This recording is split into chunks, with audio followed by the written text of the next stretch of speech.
آقا تصویر آقای ریشهری رو پخش کنید.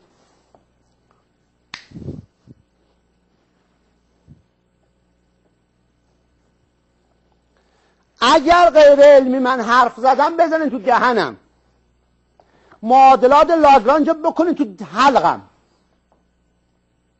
ویلیام شکسپیر رو بکنین تو گوشم. اگر من اشتباه بگم تصویر رو با هم مشاهده کنید.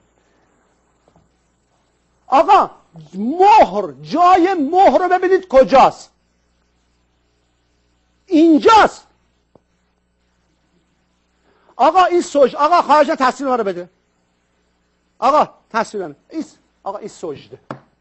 جون حسین.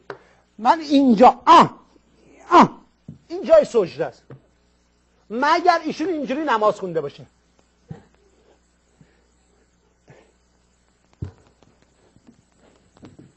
جا می‌کنی؟ آقای ریشهری ببینید بیرم جای مهر اینجا ما ندیدیم. جای دوست کجاست؟ بالای چشم. اینجا چه جوری مهره من نمیدونم. اینو شما علمی اثبات کنید به ما زنگ بزنید.